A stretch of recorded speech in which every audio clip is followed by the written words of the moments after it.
Qu'est-ce que la pureté? C'est bien Annie, ça. J'ai essayé de m'ajuster, mais... Bonjour. Ah oui, ben oui, bonjour. Là, je vais faire je vais être un petit peu plus longue. C'est parce que quand on dit on peut être purement sale, purement propre, purement beau, purement laid. Donc, c'est quoi la pureté? C'est une question de point de vue. Donc, quand on emploie ce mot-là, c'est pas un mot ajusté. Ça dépend qui l'emploie. Quand il faut accéder à un état de pureté, est-ce qu'il n'y aurait pas un autre mot plus ajusté? Dans la pureté, c'est la capacité qu'une personne peut avoir de laisser passer les énergies qui l'entourent. Alors, si tu es dans un contexte relativement noir, être pur, c'est de laisser passer des choses noires. Bon. Dans un contexte évolutif ou évolutionnaire, dans un contexte plutôt cosmique, l'énergie noire n'existe pas dans la galaxie, n'existe pas dans l'univers, elle existe surtout en ce qui concerne la planète Terre. Quelqu'un qui a une conscience qui échappe à la planète Terre, s'il devient pur, il devra laisser s'exprimer une énergie qui n'est pas noire, qui n'est pas planétaire, qui n'est pas astralisée. Donc, l'être humain est finalement toujours pur. Mais lorsqu'il a accès à une conscience un peu plus évoluée, pour que sa pureté puisse lui servir dans sa conscience, alors il devra transformer ses canaux de transmission d'énergie, il devra devenir encore un peu plus diaphane, c'est-à-dire qu'il devra laisser passer encore plus facilement de la lumière. Quand tu fais passer de la lumière décolorée à travers un filtre décolorant, le filtre, même s'il décolore, ça ne paraît pas. On peut donc considérer qu'il est pur. Par contre, lorsque tu fais passer une lumière qui est totalement pure elle-même, qui est totalement lisse, totalement transparente, qui n'a pas de couleur, mais qui les contient toutes, dans un filtre décoloré, alors là tu risques d'avoir une distorsion. Alors, la personne ou le filtre qui était pur dans une certaine circonstance n'est plus pur maintenant, alors que finalement, il a toujours été pur. Mais dans un cheminement vers... Où se situe la pureté dans le cheminement vers la formation du double éthérique? Bon, premièrement, quand on parle de pureté, de cette façon, on doit parler de transparence. Donc, le mot, ce serait transparence. Transparence, c'est beaucoup mieux que pureté, pour un paquet de raisons. Premièrement, le phénomène de la transparence, c'est ce qui va permettre à toute forme d'énergie de te traverser sans laisser de traces chez toi. Ça veut dire que tu n'auras plus la capacité de cumuler de l'expérience, tu n'auras plus la capacité de cumuler de la mémoire psychologique, de la mémoire astrale, tu ne pourras plus non plus être manipulé, tu ne seras donc plus manipulable. Par contre, tu vas être capable de transformer à peu près tout ce qui existe dans les contextes mémoriels pour la simple raison que non seulement la mémoire ne laissera pas de traces chez toi, mais toi, nécessairement, tu en laisses partout dans la mémoire. Alors, la personne qui devient transparente, c'est une personne qui atteint l'un des plus hauts sommets des possibilités évolutives sur le plan planétaire. L'être humain ne peut pas atteindre autre chose que la transparence tant qu'il reste assujetti au contexte planétaire. Autrement dit, tant qu'un être humain n'a pas de contact, n'a pas de terminé sa fusion avec un double éthérique et n'a pas été extraterrestrisé, nécessairement, il ne peut pas dépasser le phénomène de la transparence. Mais est-ce que le double éthérique commence à être formé avant qu'il atteigne la transparence? Le double éthérique commence à être formé à l'instant où la personne vit des anégoïsations. Cela veut dire que dès la naissance, l'enfant qui est écrasé par le bassin de la mère, etc., et les contractions, l'enfant qui vient au monde déjà vit une forme d'anégoïsation. Il n'a pas le contrôle de rien. Il va nécessairement engendrer des parcelles, il va rejeter des parcelles de son ego, à peine constituées, et cela va créer de la matière moroncielle, c'est-à-dire cela va créer des particules qui pourront à un moment donné servir soit à recréer une âme, soit à reparamétrer une âme, soit à engendrer des êtres contrôle, soit à engendrer des marcheurs intérieurs, extérieurs. Au niveau de la psychologie humaine, ça pourra servir à plusieurs choses. Maintenant, ce qui va arriver, c'est que tout au long de sa vie, l'être humain vit des phases d'anégoïsation qui vont l'obliger à engendrer une structure mentale. Donc, rejetant encore des parties égoïques à l'extérieur, progressivement, ces parties quand même resteront centrées autour de lui, et progressivement, ces parties moroncielles auront tendance à se grouper autour de l'ego, et cela va engendrer l'intellect et le mental. L'individu s'est anégoïsé et a engendré le mental, et on sait aussi que plus l'individu s'anégoïse dans les premiers temps, plus le mental devient puissant. Sauf que plus le mental devient puissant, plus l'ego peut prendre de l'expérience puissante, et l'ego recommence à s'égoïser. Il y a un jeu comme ça qui se fait un grand bout de temps, mais chaque fois qu'il y a une brisure au niveau de l'ego, un choc, que ce soit la mortalité de quelqu'un, que ce soit la découverte que le Dieu que tu croyais n'était pas ce que tu pensais, bref, tout au long de la vie des individus, il y a suffisamment de petits chocs, de petites initiations lunaires qui vont projeter à l'extérieur du corps physique de l'énergie, qui est de l'énergie périsprétique, donc l'énergie de l'enveloppe de l'âme, constituée à même les mémoires volatiles, et cela fait en sorte qu'il y a de plus en plus la création de particules ou de matière morontielle à caractère humain. Mais ça, c'est parallèlement. C'est-à-dire que c'est le début de la création d'un double éthérique, même s'il n'y a pas de double éthérique. Donc, il n'est pas personnalisé. C'est pour ça que... Ah, il n'est pas personnalisé, il n'est même pas identifié, il n'y a absolument rien. C'est exactement comme si, avant de faire une maison, on commence par trouver des bons arbres. Alors, l'arbre, c'est vraiment pas une maison, on ne sait pas encore en regardant l'arbre si c'est la porte ou la fenêtre. Mais c'est pas d'arbre, pas de bois, pas de maison dans la majorité des cas. Alors, l'être humain commence à créer son double éthérique, son double morontiel, à l'instant même où il vient au monde. La particularité, c'est que certaines personnes, dans leur vie, si elles deviennent... Bon, pour avoir un double éthérique suffisamment constitué, il faut avoir eu un ego extraordinairement puissant. C'est pourquoi la majorité des personnes qui se conscientisent souffrent énormément, ont énormément de problèmes, de lutte, ils ont des inhibitions, évidemment, pour les forcer à rester sur un plateau de conscientisation, alors qu'ils fuiraient totalement l'inhibition pour engendrer une libération. Pour avoir un double éthérique, cela demande énormément d'énergie, et cette énergie, normalement, n'est pas astralement suffisamment présente dans la majorité des êtres humains. C'est pourquoi l'être humain doit passer par des phases d'évolution où il aura accès à la croyance, où il aura accès à la foi, où il aura accès à la culpabilité, où il aura accès finalement à des mécaniques qui vont lui permettre de s'écœurer, d'avoir l'orgueil de dire qu'il se prend en main, de vouloir foncer, de vouloir mieux contrôler.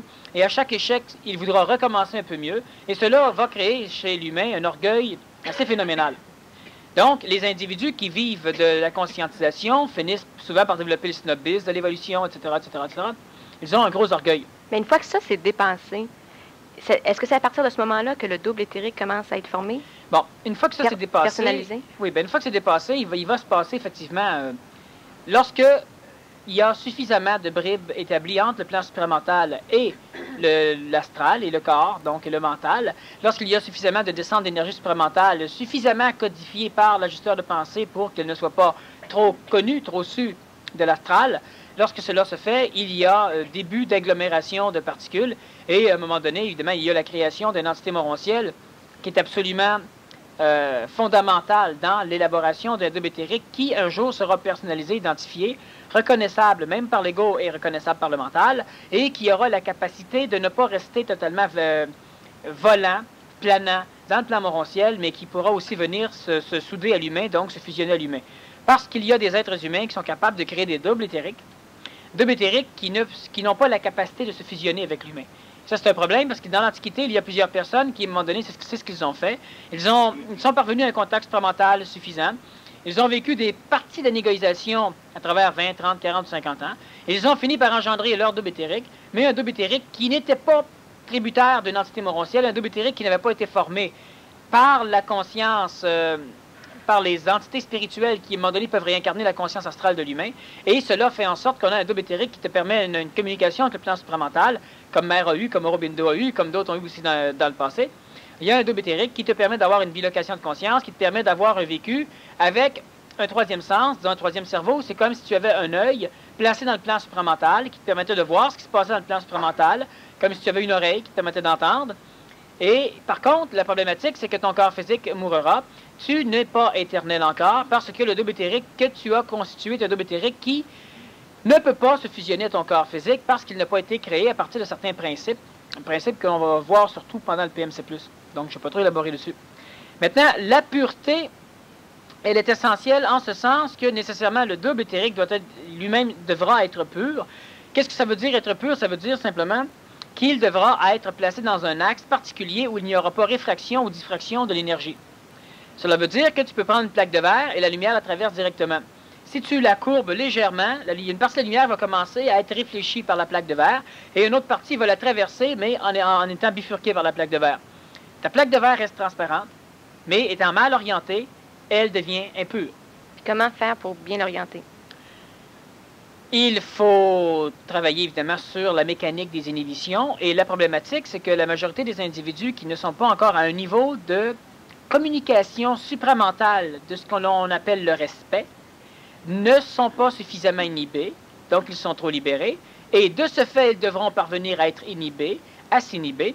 Et lorsqu'ils seront suffisamment inhibés, l'intelligence pourra maintenant recommencer à ajuster ces plaques de façon à laisser l'énergie couler à travers eux sans les obliger à retourner vers une liberté là où il y aura l'ablation de la conscience. Exactement comme lorsque les personnes font mon séminaire pour la première fois ou lorsqu'ils me rencontrent, la majorité sont totalement inhibées par rapport à moi. Et ça, c'est absolument essentiel parce que si les individus se libèrent par rapport à moi, la majorité de toute l'information qui leur sera communiquée par ma parole ou par ma présence, par mon énergie, sera une information qui sera facilement colorée, déformée par les individus, et les individus ne pourront jamais avoir accès à suffisamment d'énergie pour développer eux-mêmes leur propre conscience. Sauf qu'il y a des êtres humains qui ne sont pas suffisamment inhibés par rapport à eux-mêmes, qui ne sont pas suffisamment inhibés par rapport à la mort ou à la vie, qui ne sont pas suffisamment inhibés par rapport à l'énergie, par rapport à la conscience. Dans l'Antiquité, quand on disait « tu dois craindre ton Dieu », c'est un peu cette forme d'inhibition face à Dieu. Lorsque tu es inhibé face à Dieu, à un moment donné, tu vas découvrir Dieu, mais avec de l'intelligence et non pas avec de l'ego. Si tu découvres Dieu à partir d'une libération face à Dieu, comme les personnes à un moment donné qui abandonnent leur religion, et puis là, Dieu c'est ici, puis là, ils en parlent, sans respect, c'est-à-dire que tout leur langage est absolument inajusté, et ils se sont libérés de la religion, ils se sont libérés de Dieu, sauf que c'est l'astral qui les a libérés, ce n'est pas la conscience, ce n'est pas l'intelligence, ce n'est pas l'énergie supramentale qui les aura rendus libres. Lorsque l'intelligence supramentale rend libre un être humain, elle le rend désinhibé. C'est-à-dire que l'individu a la même liberté face à une chose, sauf que l'individu n'agit pas de la même façon. L'individu agira en fonction d'une écologie, en fonction de conséquentialité, en fonction d'une esthétique ondoformique, en fonction surtout d'engendrer des synergies de communication. Lorsqu'un être humain se libère, il n'est plus transparent pour la simple raison qu'il engendre une synergie astrale de communication, c'est-à-dire qu'on se rapproche encore plus de l'animal, on essaie de faire en sorte de créer dans la conscience astrale l'idée que toutes les formes d'inhibition ont en fait été des manipulations par des mécaniques d'involution, nous obligeant à être de plus en plus poignés, de plus en plus limités. Ça, c'est un coup de l'astral, ce que d'amener la libération. Absolument. C'est évident que c'est un coup de l'astral. L'individu perd sa conscience pour ramasser une forme. L'individu est prêt à payer le prix de sa conscience pour ne pas souffrir le poids de sa conscience. Donc, c'est ça. OK, c'est un marché inconscient avec l'astral. Ça, mais c'est parce que tout de suite après, il désassujettit de l'astral s'il devient dans la désinhibition. S'il se désinhibe, nécessairement, il se désassujettit du monde astral, il devient transparent, donc pur. Et il aura, évidemment, la procédure même, il y aura la création d'une forme morontielle, un plasma morontiel. Il faudra qu'il commence par se récupérer, par se ramasser un plasma morontiel. Par la suite, il sera capable de le former en fonction de ce qu'il est, lui, au niveau vital, au niveau atomique. Et lorsque l'enveloppe sera faite, la majorité, sinon 100% de ce qui va rester de son anégoïsation, va être récupéré par cette enveloppe morontielle et cela va engendrer son domotérique. Mais est-ce qu'il va être encore sur la Terre au moment où il est désinhibé? Oui, il est encore sur la Terre au moment où il est désinhibé, donc il est souvent sur la Terre, encore un peu en train de chialer, sauf qu'il ne chiale plus, mais disons qu'il est encore sur la Terre, oui. Mais il va être sur la Terre désassujetti du plan astral? Oui. Et la fusion, est-ce qu'elle est tout de suite ou... Non, la fusion, s'il est totalement désinhibé, la fusion, elle est presque tout de suite, sauf que lorsqu'il aura terminé sa fusion, il y aura encore quelques mécaniques, il n'aura pas... L'être humain... Faut faire attention, parce que là, en même temps, on peut répondre à plusieurs choses qui sont vraies. C'est que les premiers humains qui vont se fusionner n'auront pas suffisamment d'énergie pour pouvoir se désassujettir de l'attraction planétaire. Bon. Sauf qu'ils seront désassujettis de l'attraction planétaire par des mécaniques qui sont matérielles, des interventions d'ordre plus extraterrestre que terrestre, et ils, par contre, seront toujours assujettis à la gravité planétaire, en ce sens que si on les ramène sur le contexte planétaire, ils ne pourront pas s'en sortir d'eux-mêmes. Donc, ça prend une aide. Ça prend une intervention. Donc, l'être humain n'est pas autonome. Ah, ben ça, l'être humain n'a jamais été autonome. Mais même une gang d'humains n'est pas autonome. Même une gang d'humains, même deux gangs d'humains. Donc, il faut... Sauf qu'une gang d'humains, ce que ça fait, ça devient un récepteur-émetteur. Oui. Et ça émet et ça reçoit. Oui, mais si c'est pas plus libéré, quand même, que ça émet et que ça reçoit, c'est quand même pas autonome. Ça peut quand même pas accéder à un autre plan, de par eux-mêmes. C'est ce qui va arriver. Ils vont accéder? À un autre plan. Mais pas par eux autres mêmes. Ben, c'est la même chose. Ben, s'ils accèdent, oui, effectivement, c'est la même chose. Mais bon, c'est que... voilà, qu'est-ce qu'on en a à foutre. Oui, mais est-ce qu'il faut être au courant et établir tout de suite un système de communication avec l'intervention? Non. Si on veut être au courant, on veut établir un système de communication, on va astraliser le système de communication, on va inventer, on va essayer d'extrapoler un système de communication, puis on ne sera pas dedans du tout. Une gang d'humains qui est en fusion ou qui est suffisamment fusionnée a la capacité d'émettre suffisamment d'énergie, donc ça devient, ils rayonnent. Leur énergie rayonnante va nécessairement perturber énormément de mécanique astrale. La mécanique astrale perturbée dans un contexte planétaire fait en sorte que cela déclenche un système d'alerte dans d'autres plans. Et ces systèmes d'alerte vont faire en sorte qu'il y a des mécaniques capables de transporter les êtres humains fusionnés ou les êtres humains en fusion vers des mondes qui ne sont pas gravitationnellement aussi astralement puissants ou impliqués que l'est le contexte planétaire.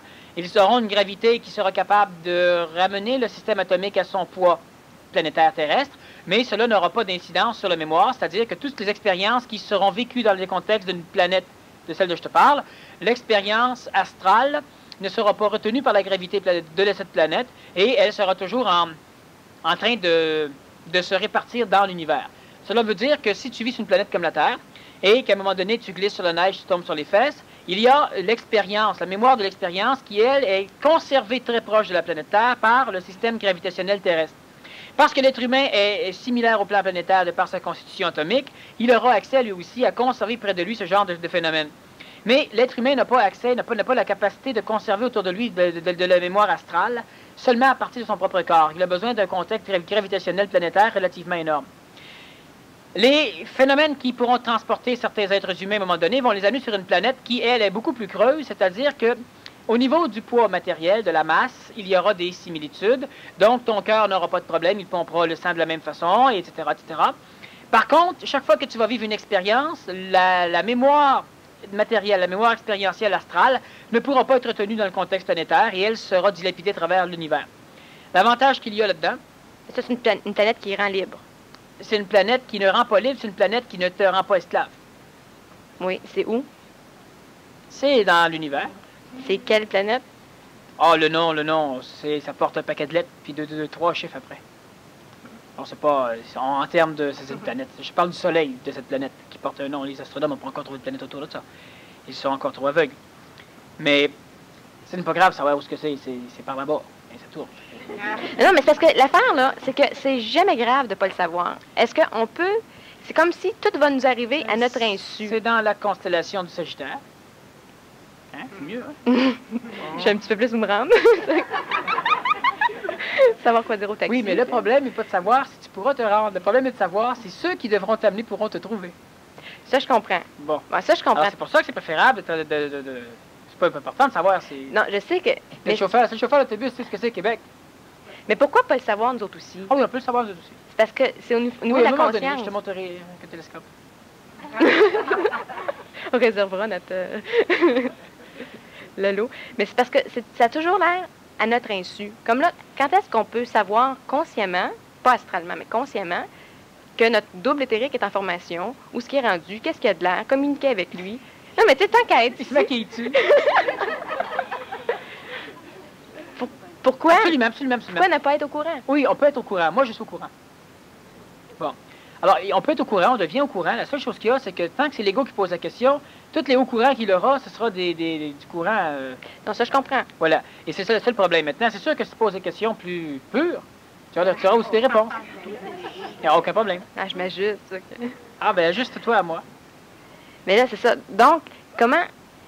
Est-ce qu'il y a moyen de communiquer, pour avoir une synergie, est-ce qu'on peut communiquer avec ceux qui interviennent? Exact. Donc, comment communiquer avec ceux qui interviennent? En communiquant. Sur le plan terrestre. Il faut que les individus deviennent suffisamment transparents entre eux. C'est-à-dire que, on a parlé un peu le mois dernier de la désinhibition. Bon. Il faut que les individus deviennent suffisamment transparents. Il faut que l'individu comprenne totalement la nuance entre la libération et la désinhibition. Et ça, ce n'est pas clair pour la majorité des personnes. On a qu'à les regarder marcher. Il y en a qui sont inhibés. On va les trouver pognés. C'est mieux. Mieux vaut être totalement pogné dans la conscientisation que d'être totalement libéré. Ça fait comme compliqué parce que tu as de la difficulté à manger un popsicle devant le public. Parce que tu te dis, ben oui, mais là, il va ci, il va ça, il va ça. Tu es inhibé. Tant mieux. Bon, c'est mieux. Par contre, on a d'autres personnes qui, eux autres, sont des personnages publics et puis qui vont faire à peu près n'importe quoi, puis tant pis. Et là, on se dit, ouais, mais regarde, ils sont bien mieux. Eux autres, ça ne les dérange pas ce que les autres pensent d'eux. Moi non plus, ça ne me dérange pas ce que les autres pensent de moi.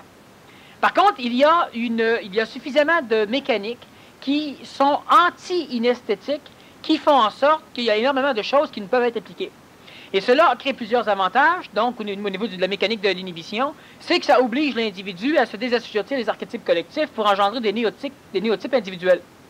Alors la personne qui se dit, ben moi, je m'en fous, moi que le monde, il pense ceci, il pense cela. On a des chanteuses ou des chanteurs, par exemple, qui vont être continuellement en train de boire certaines liqueurs pétillantes et noires. Et c'est pas grave. Elles ont raison, c'est pas grave. Mais dans leur cas, ça les empêche d'évoluer. Parce qu'un être humain ne peut pas, s'il évolue vers la conscience, vers la transparence, il ne peut pas se foutre ni de lui, ni des autres, ni de ce que les autres vont penser de lui. Sauf qu'il ne peut pas souffrir de ce que les autres vont penser de lui. Par contre, il y a deux genres de souffrance. En plus que ça. Oui, mais il y en a deux majeurs. OK. Donc, quelqu'un qui est conscientisé peut avoir une certaine souffrance qui ne sont même pas décodables de part de... Elle n'est pas décodable non plus. Mais cette souffrance-là, est-ce qu'elle doit absolument être là? Parce que ça fait partie de l'inhibition. Est-ce qu'elle doit être là ou... La souffrance fait partie de la lutte de l'ego contre l'inhibition. La souffrance n'appartient pas à l'inhibition. L'inhibition, c'est dans le système évolutif, c'est la barrière qui permet à un être humain insuffisamment réchauffé pour maintenir sa conscience près de lui, pour maintenir l'intelligence supramentale en gravité autour de lui. L'inhibition lui permet de ne pas perdre trop d'énergie. L'inhibition lui permet de ne pas redescendre dans des vecteurs d'animal humain quand sa conscience et son intelligence l'ont quitté. Autrement dit, l'inhibition fait en sorte que lorsque tu te couches, tu restes suffisamment évolué. Que lorsque tu t'engueules, tu restes suffisamment évolué. Que lorsque tu sors dehors, tu restes suffisamment évolué, même si tu n'as pas la capacité de conserver l'attraction de ta conscience ou de ton intelligence à travers tous les événements que tu vas vivre dans ta journée. L'inhibition, c'est le préservatif naturel de l'évolution. Mais si tu peux rester réchauffé tout au long de ta journée, tu n'as plus besoin d'être inhibé. Tu ne seras pas inhibé, mais tu ne feras pas plus. Tu ne feras pas plus quoi? Tu ne pourras pas boire de coke ou de Pepsi devant le monde. Bon, c'est ça. Donc, tu vas être désinhibé. Tu vas être désinhibé, mais cette personne le saura. Sauf une autre personne désinhibée avec toi, ou en face de toi. Mais si tu rayonnes, tout le monde le sait. Tout le monde sait que tu rayonnes, mais les gens ne peuvent pas comprendre pourquoi tu te limites tant. Alors que tu ne te limites plus. C'est que tu n'en as pas besoin. Et oui, c'est extrêmement différent. Il n'y a plus de souffrance, il n'y a plus de problème, il n'y a plus de questions. Tu deviens transparente avec ton intelligence. Donc, l'intelligence, maintenant, c'est elle qui s'applique. Comme si je te dirais, ah, mange donc cette cochonnerie-là. Bah, une fois par année, c'est pas grave. Tu vas répondre, je peux pas. Ah, arrête d'être inhibé, prends-le. Ça, c'est la liberté. C'est pas que je suis inhibé, c'est que c'est stupide d'en prendre. Je ne peux pas. Il n'y a rien à faire, je ne peux pas. Je ne peux pas. Bon, es-tu allergique? Non. Ben oui, dans le fond. Mais c'est même pas ça. Plus rendu à ce niveau-là. Non, ça n'a rien à voir. C'est comme je te dirais, tu vois un tas de merde à terre, mange-les. Ben, même si t'es pas inhibé, même si t'es pas allergique, même si etc., t'en mangeras pas. Alors, ça va ressembler à ça. Mais donc tu n'es plus allergique à ce moment-là. Mais avant ça, c'est vrai qu'il y a une certaine forme d'allergie. C'est l'inhibition. C'est la même chose. Oui. Puis, comme avant d'être désinhibé, il faut être inhibé. Absolument. Bon, mais comment... Oui, ben oui, c'est même dans le très logique. Mais pour être inhibé par rapport à soi-même, comment être inhibé par rapport à soi-même? Pas comment s'inhiber, on devient inhibé. Ça ne peut pas expliquer aux égaux comment s'inhiber, parce que si on leur explique comment s'inhiber, ils vont jouer à l'inhibition, ils vont être libérés dans le jouage de l'inhibition. Du jour au lendemain, ils vont cesser de jouer, donc ils vont dire, ça y est, je suis désinhibé, alors qu'ils vont être libérés. Donc, il n'y a vraiment pas de mode d'emploi. À un moment donné, oui, ben, le mode d'emploi, non. À quoi ça ressemble, par contre? Ça ressemble à un individu qui souffre de fausse modestie. Un individu qui est convaincu qu'il ne peut pas le faire, qu'il ne peut pas changer. Un individu qui est convaincu que lui, il est fait pour le petit pain. Un individu qui est convaincu que, moi, je suis dans un corps de femme, fait que je suis fait à l'os. Dans un individu qui, moi, je suis dans un corps de gars, je suis fait à l'os. C'est des inhibitions par rapport à lui-même. La personne qui dit toujours, oui, mais moi, je suis pas assez bonne, moi, je suis pas assez bon. Moi, je ne peux pas parler comme ça, moi, je ne peux pas l'écrire. Oui, mais ce que je dis, c'est tout mélangé. Puis bon, elle a des inhibitions par rapport à elle-même. Oui, mais quelqu'un peut être ça, puis c'est vrai, c'est ça que... Mais c'est nécessairement vrai. Oui, mais il y a quelqu'un qui peut... La personne qui est inhibée, qui dit si ça... Si elle le sait, elle a tout ce qu'il faut pour changer ça. Mais c'est nécessairement vrai parce qu'elle est inhibée par rapport à sa liberté. C'est-à-dire à son avancement évolutif. Mais elle a quand même le potentiel. Ça veut dire il y en a qui disent ça, puis c'est vrai qu'ils sont pas... Non, ceux qui disent ça, là, ben, je ne parle pas de ceux qui ont appris à le dire, là, mais ceux qui découvrent cela, eux autres, ils ont le potentiel de changer. Puis quand on accède à la transparence, où devient-on androgyne? Sur la planète. Mais est-ce que ça va ensemble? Absolument. À partir du moment où tu es transparent, tu es androgyne. Absolument. Mais là, il va encore avoir des corps d'hommes et des corps de femmes, par exemple. Exactement. Mais sur le... Il va tout de Est-ce suite... que tu poses la question, est-ce que tu deviens androgyne? Ben non, on se pose la question, est-ce que le corps devient androgyne? Est-ce que le corps devient androgyne? Le corps ne devient pas androgyne. Tant qu'on va sur le plan terrestre, il va y avoir des hommes Non, et des femmes. tant que tu vas être dans ce corps-là. Oui, mais est-ce que je change de corps sur le plan terrestre? Non. Est-ce que je change de corps sur l'autre planète? Non plus. C'est où que je change de corps? Encore son où? Je vais me faire une carte. Le corps lui-même va changer lorsqu'il y aura des raisons intelligentes pour qu'une apparition corporelle se fasse quelque part. Et cette apparition a besoin d'être sexuelle, sera sexuée en fonction du sexe qui sera le plus utile. Parce que avec des mots spirituels, on va dire qu'il faut que le corps devienne lumière. Mais là, Ça, c'est le double éthérique qui descend, le corps de lumière, qui fusionne avec le corps de matière. Mais là, c'est encore un corps d'homme et un corps de femme. Oui. Puis t'es encore sur une planète, puis quand est-ce que tu changes de plan? Que ce soit plus... Quand est-ce qu'on a fini? Non, mais c'est vrai, quand est-ce que... Ça a l'air limité comme ça, là. Ça n'a pas l'air limité comme ça, c'est parce que tu as des visions astrales, des visions égoïques de certaines choses. Mais le fait que tu aies un corps de femme ou que d'autres aient un corps d'homme, ça ne change rien tant que tu n'es pas assujetti au système endocrinien ou au système astral qui a prévu à l'élaboration de la sexualité chez les humains. Mais ton corps est un corps de femme du point de vue de l'apparence, sauf que tu n'as absolument plus un corps de femme. Donc ton corps, il est androgyne, mais il n'est pas androgyne extérieurement. Bon. Et en plus, l'énergie qui sera communiquée par le corps d'une femme ne sera jamais celle communiquée par le corps d'un homme.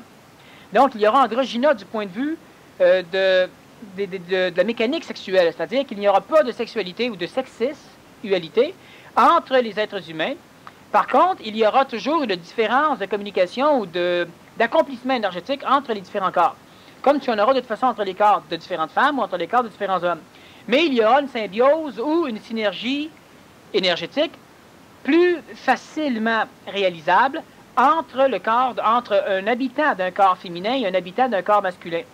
Sauf qu'on ne parle pas de sexualité ou de sexualité, on parle uniquement de deux mécaniques qui vont être capables de se rencontrer et qui, par l'attraction, à cause de leur constitution atomique, cela va permettre d'engendrer plus facilement un survoltage, donc de permettre une synergie plus radicale et plus facile. Oui, ça, c'est le début. Mais ils sont androgynes dans la conscience prémentale, dans la conscience mentale. Au niveau de l'ego, il n'y en aura plus, donc c'est androgyne au niveau de l'astral. C'est androgyne au niveau du vital.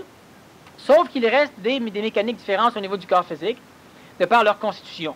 Progressivement, lorsqu'il y aura suffisamment de symbiose entre 2, 3, 4, 15, 20 000 personnes qui sont androgynes sur tous les plans, sauf dans l'apparence biologique, progressivement, là, il y aura des fusions entre ces différentes personnalités, entre ces différentes personnes, et il y aura la création ou la mutation de certains corps en fusion en corps qui, eux, seront totalement asexués. Bon. Bon, donc, c'est l'autre... ça, là? C'est l'autre palier, ça. Oh, c'est ça, c'est l'autre palier.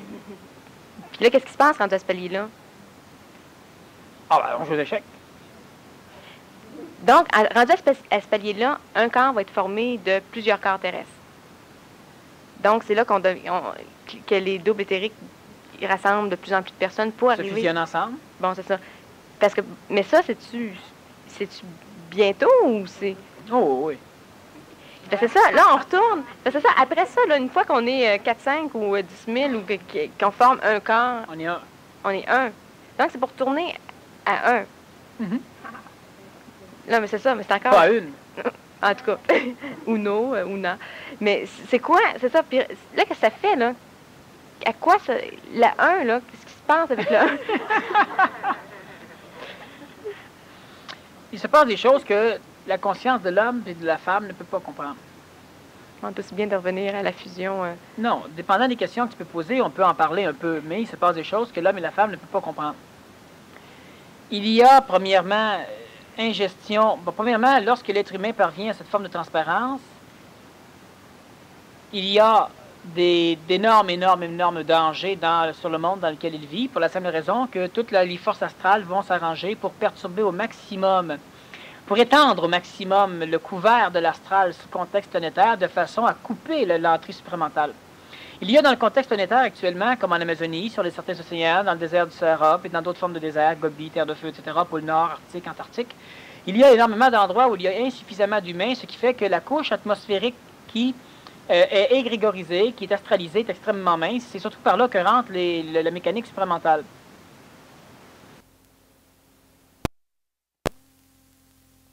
À l'origine, la mécanique supramentale est absorbée par la couche d'ozone, sauf qu'il y a aussi une mécanique qui fait que l'ozone est relativement détruit dans certaines de ces régions, et cela fait en sorte que l'énergie supramentale traverse mieux.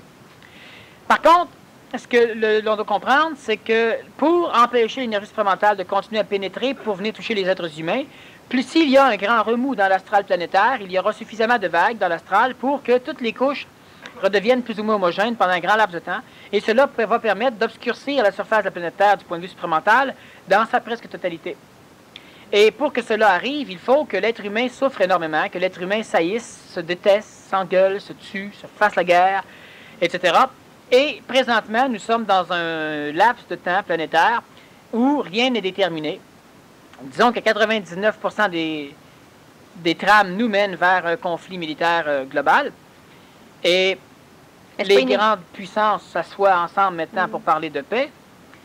Il y a uniquement Margaret Thatcher qui avertit tout le monde de faire bien attention parce que chaque fois que ça se fait, ce genre de choses-là, c'est toujours des prémices de très grandes guerres. Et elle a demandé à tout le monde d'être extrêmement prudent, de prendre son temps, d'être là. Mais les peuples ont soif de paix. Et les peuples ont soif aussi de guerre. Alors, il y a donc possibilité d'une grande perturbation. Cela va faire en sorte que les êtres humains qui seront capables d'être suffisamment transparents entre eux seront les seuls capables de reconnaître les individus qui, traditionnellement, qu'on appelle traditionnellement élus. La marque sur le front, ce n'est pas une marque sur le front, c'est l'ouverture simplement d'un canal qui permet au troisième œil, à la glande pinéale entre autres, d'être capable de rayonner suffisamment. Et ce rayonnement-là est aussi, non seulement il émet, mais il est aussi capable de percevoir. Et de cette façon, les individus seront reconnus.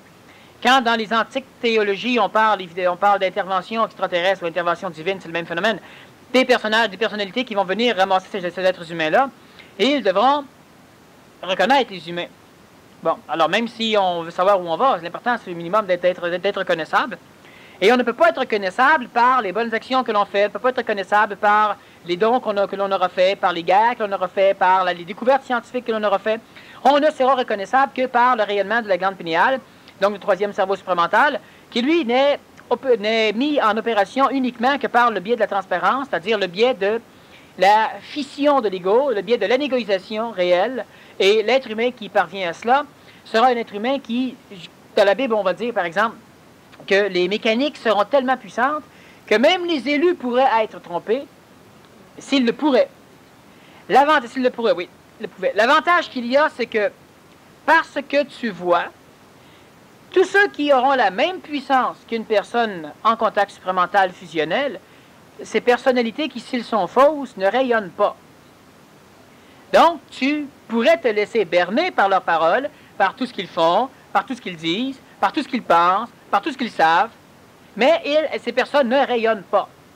De ce fait, tu ne peux pas les reconnaître. Les individus qui vont être capables d'arriver à cette transparence, donc des individus qui vont réellement comprendre l'importance de ne pas se libérer, même l'importance de s'inhiber, de devenir totalement poignés.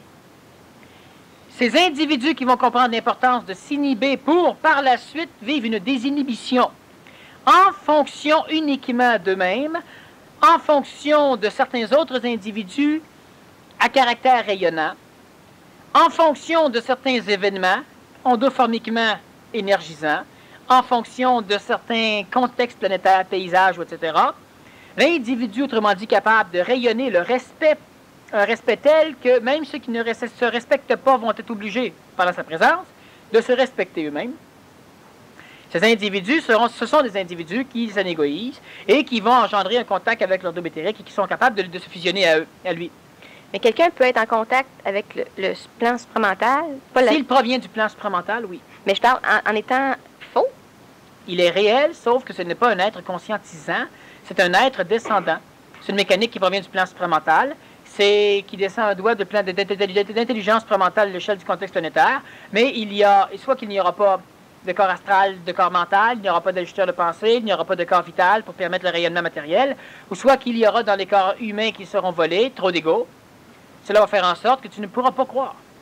Parmi ceux qui vont intervenir, eux nous reconnaissent, mais nous aussi, on doit les reconnaître. C'est ce qui va arriver aussi. Est-ce qu'ils sont rayonnants? Est-ce qu'ils Ils sont... ont un gros bouton. un gros bouton rouge. Côté du nez. Mais est-ce que... Ils viennent avec des traîneaux, puis c'est des reines qui tirent. Traîneaux. Ah, c'est pas nous autres qui... Mais c'est ça, est-ce qu'ils... Ouais. Est-ce qu'ils sont rayonnants, eux autres aussi? Est-ce qu'on peut les reconnaître de la même façon qu'on reconnaît ceux qui sont ici? Oui. C'est quoi? Mais c'est-tu nos frères, nos... Là encore des mots spirituels, c'est pas ça que je veux dire, mais c'est-tu nos... C'est ça, parce que là, de toute façon, ça a l'air comme des petits bébés qui viennent se faire chercher. Toi, puis tes petits bébés, puis tes petites personnes, puis t'es pas libre, puis pas autonome, puis... Ben, en tout cas, c'est des questions qui se posent.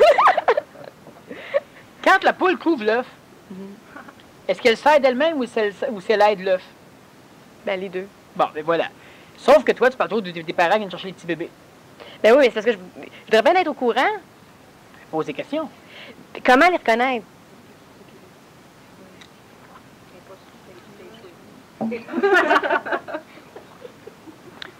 Là, tu as un exemple de libération. Oui.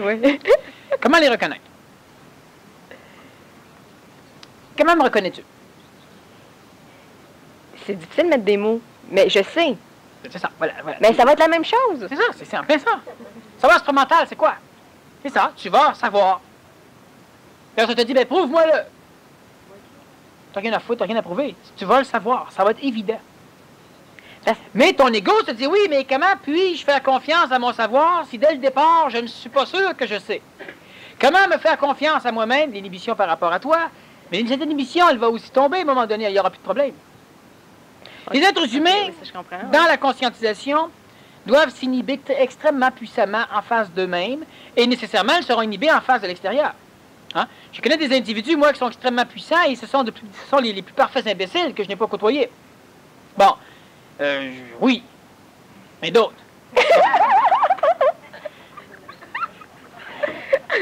Et ces personnes, on ne peut pas les haïr, on ne peut pas rien dire. Tout ce qu'on peut faire, c'est s'arranger pour établir des communications énergétiques qui vont faire en sorte que l'individu pourra apprendre à faire confiance à celui avec qui il parle. Et nécessairement, pour que cela se fasse, celui qui parle doit aussi avoir des communications avec l'autre pour que les deux finissent par se rendre compte que tous les deux, on niaise. On parle en langage d'oiseau. On est deux beaux connards. Parce que tout ce qu'on ne veut pas dire, on le sait. Tout ce que tu me caches, je le sais. Puis demande pas de te dire c'est quoi, parce que je suis inhibé, donc je vais te le retransmettre dans le langage d'oiseau. Et puis progressivement, il y a un niaisage comme ça. On appelle cela la phase d'apprivoisement. En ce qui concerne les mécaniques extraterrestres à un moment donné qui vont intervenir, il y aura la même chose. Mais s'il faut que ça recommence, ça va être long, ça va être Ça ne terrible. sera pas long. Tu sais, si ça presse, là, puis là, qu'on commence à niaiser... C'est de ma faute, moi, si tu commences à niaiser, t'as qu'à pas niaiser. Non, mais c'est ça, je te dis, il faut que je le sache tout de suite. Regarde ceci encore, extraordinairement important. L'inhibition face à la mécanique extraterrestre, l'inhibition face à Dieu, l'inhibition face à une vie après la mort, l'inhibition face à l'intelligence prémentale, l'inhibition face à l'ajusteur de pensée. Il y a énormément de personnes encore qui me suivent, qui suivent les conférences, qui ont une phobie, une allergie d'en entendre parler. Ils ont une malaise lorsqu'on en parle, exactement comme si c'était toujours, oui, mais c'est pas pratique. C'est extrêmement pratique. Sauf que c'est pas pratique dans le sens manger une barre de chocolat. Mais ils ont des inhibitions, et ces inhibitions-là sont importantes parce que ces individus ont trop d'énergie, trop d'utilité cosmique. C'est évident que rien que dire ça, des voleurs, je les enrage. Et puis, si les individus savent pas de qui je parle, je pourrais nommer leur nom à un moment donné, minimum leur lettre, A à Z. Et puis, ces personnages, pourquoi sont-ils inhibés? Ils doivent rester inhibés parce que ce sont des individus trop bâtards dans leur passé, dans certaines vies antérieures. Et ces individus se libéreraient facilement. Ils s'abreuveraient de l'ajusteur de pensée, des mécaniques extraterrestres, et ils triperaient là-dessus, ils s'en feraient un but, ils s'en gaveraient, ils en baveraient. Au lieu, là c'est la libération face à ça, ah oui, mon ajusteur de pensée, moi j'en ai deux, bon, puis ils sont bons, voilà ça. Bon. Et l'individu a une inhibition face à l'ajusteur de pensée, si on prend ça comme exemple, où il va dire, oui, mais tu sais, l'ajusteur de pensée, là, tu sais, moi c'est quand je charrie comme ça, là, tu sais, que je décroche. C'est ça, ils ont une inhibition. L'inhibition les empêche de se libérer face à la nouvelle information, et là, ils pourraient devenir prophètes d'ajusteur de pensée, n'importe quoi. Parce qu'ils ont de l'ego, ils vont dire, non, moi, pourquoi j'aime pas ça, c'est parce que les autres peuvent facilement finir par triper là-dessus. Ça, c'est une projection dans l'inhibition, c'est une façon de ne pas voir l'inhibition. L'inhibition est essentielle parce que ces personnages, lorsqu'ils vont progressivement, lentement, hein? Les personnages, oui. Lentement.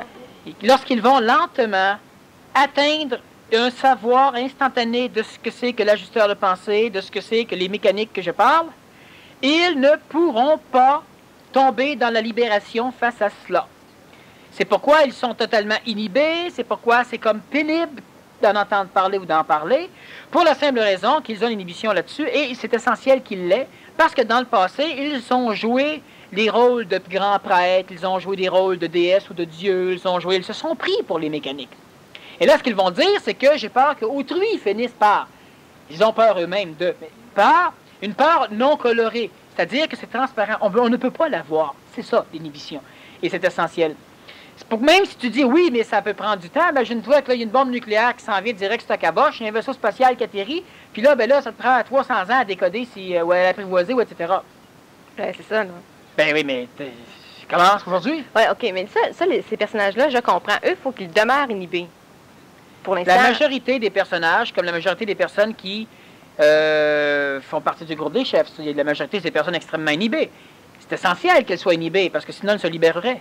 Et l'inhibition, c'est ce qui les obligera à abaisser une barrière, non pas par manipulation astrale, mais par intelligentiation supramentale. Ils peuvent quand même procéder par désinhibition. Ils ne pourront que faire cela. Mais je parle, il ne faut pas qu'ils restent pour un temps inhibés. Ils peuvent quand même commencer... Non, ils vont rester pour un temps inhibé, le temps que ça leur prendra à se désinhiber. Mais il n'y a pas de besoin de temps inhibé. OK. Ils n'ont pas besoin, autrement dit, d'être en incubation dans l'inhibition pour faire éclore un être nouveau. Parce que pour ce qui est trait à la désinhibition, c'est qu'à un moment donné, on sait, mais on ne sait pas si les mots ne viennent pas. Uniquement parce que dans la désinhibition, tu fais affaire à des néotypes. Comme l'être humain est totalement manipulé par des archétypes, chaque fois qu'il communique quelque chose, il le communique en fonction d'une forme préétablie par la collectivité, par l'expérience, la tradition, et il sait quoi dire. Bon. Dans le néotype, il ne sait pas quoi dire, parce qu'il n'est pas suffisamment en contact avec le plan supramental lorsqu'il veut parler de désinhibition. Parce qu'il n'a pas su travailler la mécanique d'utopisation convenablement, parce qu'il est inhibé par rapport à la désinhibition, il est inhibé par rapport à lui-même aussi. Et tout ce qu'il a à faire, c'est s'asseoir et prendre son temps. C'est là que c'est réellement exponentiel. Alors, il commence, il a l'air fou, il a l'air folle, il n'a rien à dire, c'est idiot. Puis, à un moment donné, progressivement, ça va finir par être de moins en moins con. Et à un moment donné, il n'y aura plus de problème. Ils seront désinhibés. Mais désinhibés ne voudra pas dire qu'ils pourront faire ce qu'une personne libérée fait. Ils seront par contre désinhibés. Quand je procède par désinhibition, j'ai l'impression de revenir au point de départ. Comme si... Mais à quoi ça servit entre les deux? Non, dans ton cas, c'est un peu vrai et c'est un peu faux. Bon. Mais à quoi ça servit d'abord dans la part où c'est un peu vrai? Parce que tu avais uniquement des visions de ce que ça devait donner, mais en grandissant, te faisant incarner par le monde des adultes, tu n'aurais jamais pu appliquer cela par l'intelligence. Tu l'aurais appliqué uniquement par la libération. Comme les individus qui disent, bon, moi j'ai fait une commune, j'ai fait la cité écologique de l'ère du poisson, et puis, tout est parfait. Et maintenant qu'on l'a fait, qu'on l'a réussi, après tout le travail qu'on s'est donné, eh bien, on se rend compte que peut-être ça peut tomber. C'est ça. Il aurait fallu qu'eux s'inhibent totalement. Une fois inhibés, traversent du côté de l'intelligence, et là, ils seraient revenus avec les mêmes idées. Là, il aurait pu dire la même chose que toi, oui, mais ça devient idiot. V'là 20 ans, c'est ça qu'on voulait faire. Oui, tu l'aurais fait avec de l'astral. Tu l'aurais fait coloré par de l'émotivité, dans l'expression de l'intelligence dans un champ. Alors que maintenant que tu es monté jusqu'en haut, c'est évident, tu redescends jusqu'au plus petit de tes rêves d'enfant.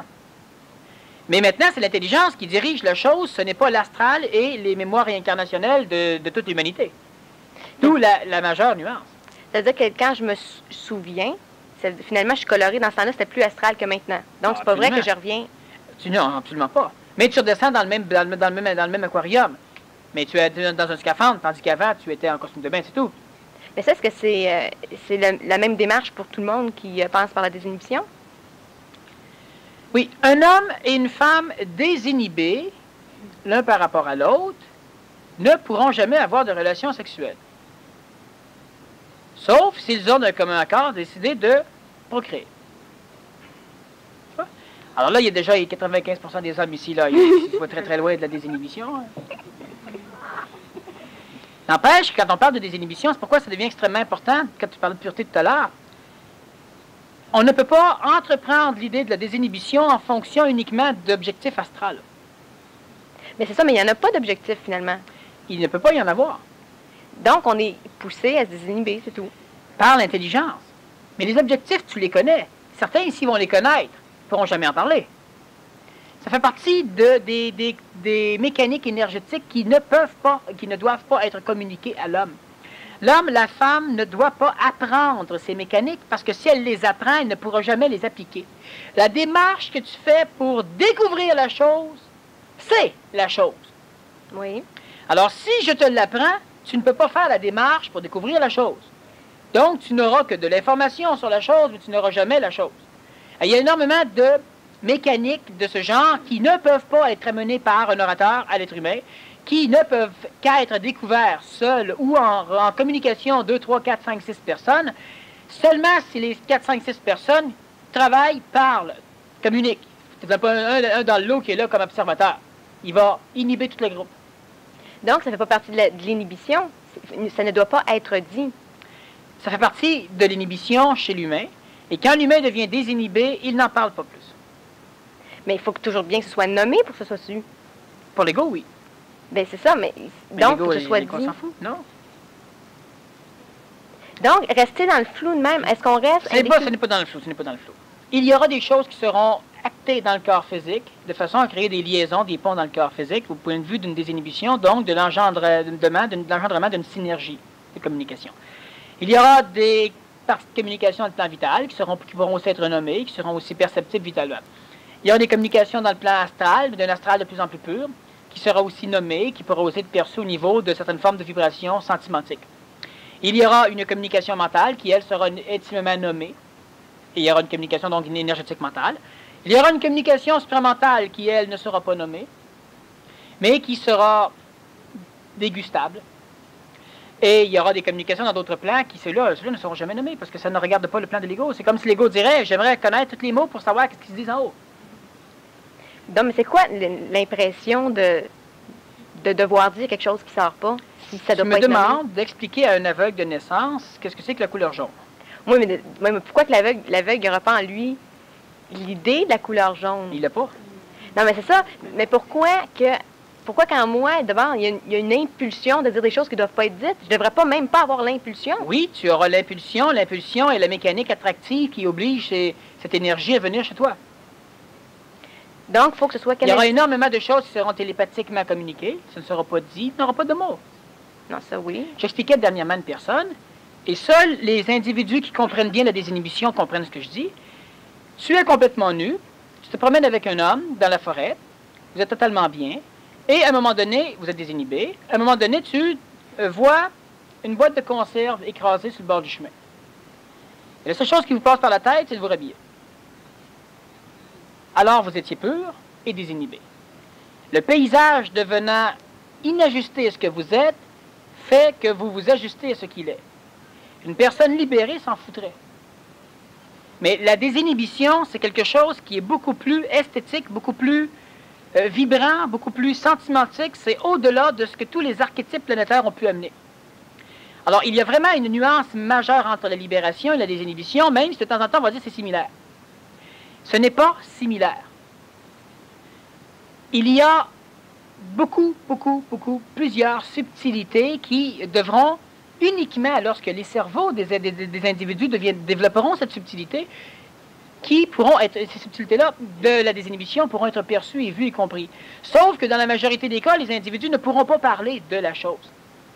C'est comme je te dis, pourquoi vous rhabillez-vous? Vous savez qu'à continuer, la boîte de conserve, on s'en fout. Toute l'esthétique du paysage, tout ce qui vous a permis d'arriver à un taux vibratoire X est altéré. Et vous n'en souffrez pas, mais vous allez changer de comportement. Et la personne dirait, ben, c'est vrai qu'elle l'enterrer et laisser ça là. Oui, mais on va se rhabiller, on va l'enterrer, on ne pourra plus communiquer ce qu'on communiquait en termes de synergie de communication, et à un moment donné, un autre jour, ça va reprendre. Mais il n'y a pas, on ne peut vraiment pas se faire un prototype, se dire, par exemple, on devrait se faire une colonie de désinhibés, où on devrait, par exemple, avoir un village off-site, puis là, on pourrait se désinhiber plus facilement. L'être humain, fondamentalement, doit changer des choses, et pour changer des choses, il doit appliquer ce qu'il a appris, appliquer ce qu'il sait, et il doit comprendre que l'inhibition fait partie des mécaniques qui peuvent récupérer l'humain vers la liberté. Il va donc décrocher de l'évolution de conscience uniquement pour aller se gaver des plaisirs de libération qui semblent donner les résultats des plaisirs de l'évolution. Mais pour ton exemple que tu apportais, ça a un aspect de fragilité. C'est extrêmement fragile, mais ce n'est pas fragile parce que ce n'est pas dérangé. Sauf que l'événement au complet devient altéré. Moi, c'est au niveau de la solidité.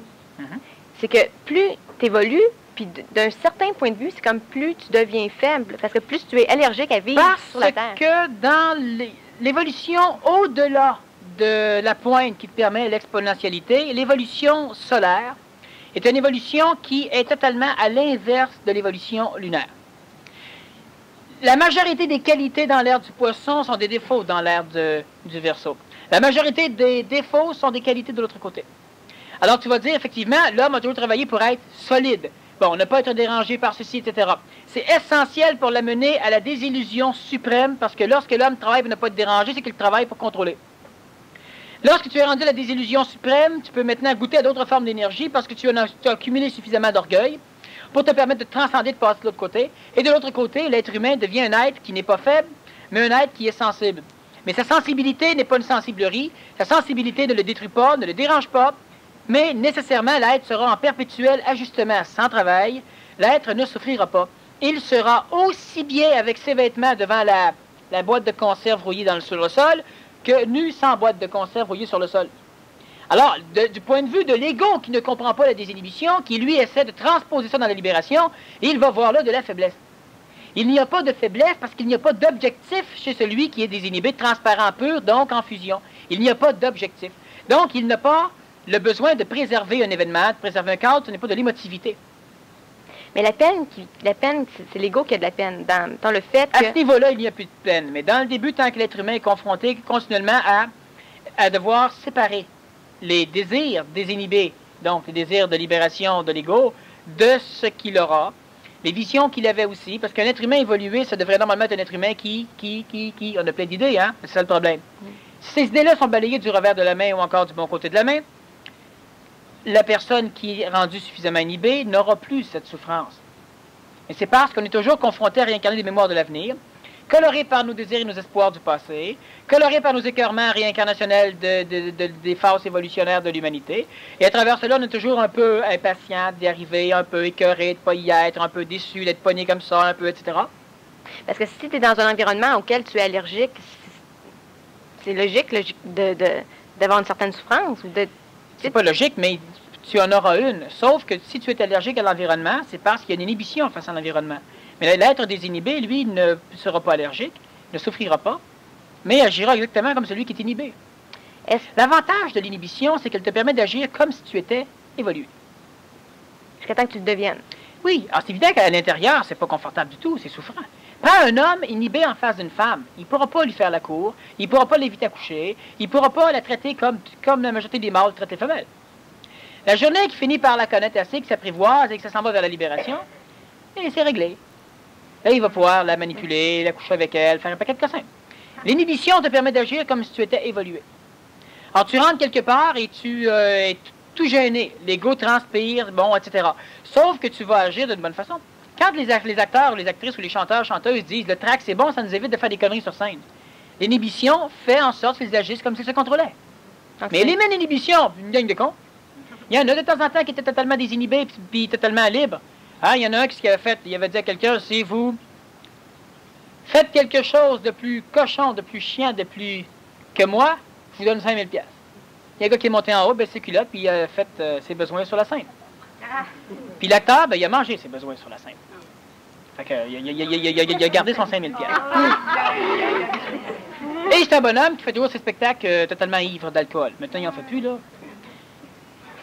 Mais si quelqu'un, des gens désinhibés rayonnent, donc ils devraient faire en sorte que la Terre, devraient ne pas avoir à s'en aller, mais faire en sorte que la Terre soit leur demeure. C'est qu'il y a un principe que l'intelligence aime bien appliquer, c'est qu'elle travaille facilement. Alors toi, tu veux mériter, bon, ils rayonnent, on devrait tout purifier la Terre, tout faire évoluer tous les animaux humains de la planète, faire en sorte que les aigles deviennent herbivores. Non, mais si tu rayonnes, tu n'as rien à faire, tu es assis de même dans ta chaise, puis ça se fait tout seul. Moi, c'est dans ce sens-là, là. Oui, c'est dans le sens de ton ego qui se pose des questions, mais c'est pas ça qui va se passer. Il y a bien des choses qui vont se faire qu'on peut pas trop parler.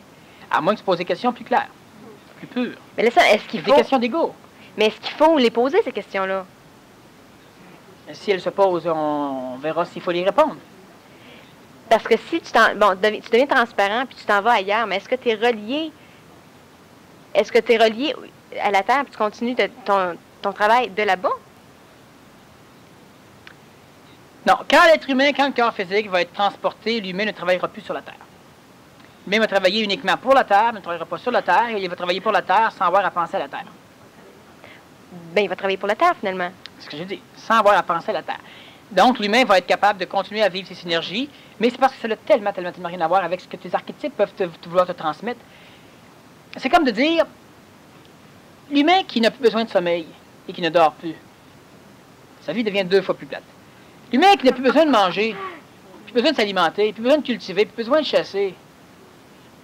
L'humain qui n'a plus besoin de passer son temps à se bâtir des maisons ou à se faire du linge pour se vêtir, se protéger du froid. L'humain qui n'a plus besoin de travailler pour se sécuriser, qui a plus peur de se faire enlever, se faire violer ou de se faire attaquer.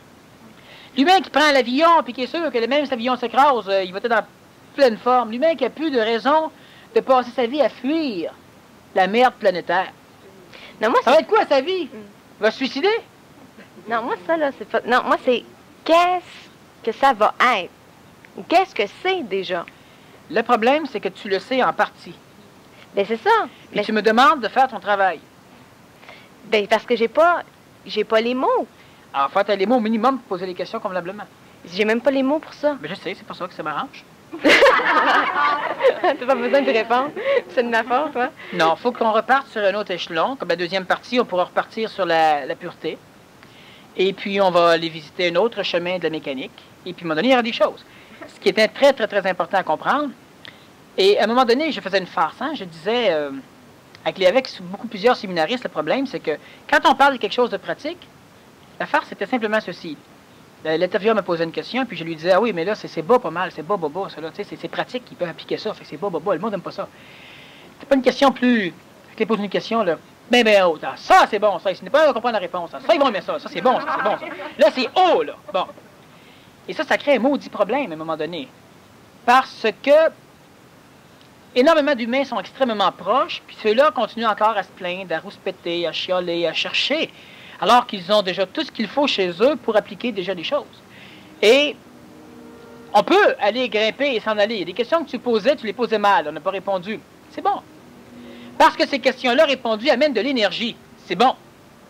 Mais à quoi ça sert d'avoir énormément d'énergie dans le frigidaire si on n'arrive pas à la manger pour l'intégrer? Quand un être humain commence à appliquer certaines choses, alors on peut aller drôlement plus loin, on pourrait parler de choses que les égos souvent attendent depuis. Mais en parlant, ça servirait énergétiquement, on pourrait maintenant rajouter de l'énergie qui viendrait construire une autre partie du casse-tête de l'énergification. Sinon, on en met, puis ils finissent par être totalement drogués, ivres d'énergie. Alors, la deuxième partie, on peut revenir sur le phénomène de la pureté, ou sur quelque chose du genre. Vous avez des questions, vous les posez. La hauteur n'a aucune importance, mais comprenez bien une chose, c'est que ça ne sert absolument à rien de cumuler continuellement du fromage si on n'en mange pas de temps en temps. Faites confiance à ceux qui avancent, ils vont aller chercher votre fromage si vous n'en servez pas.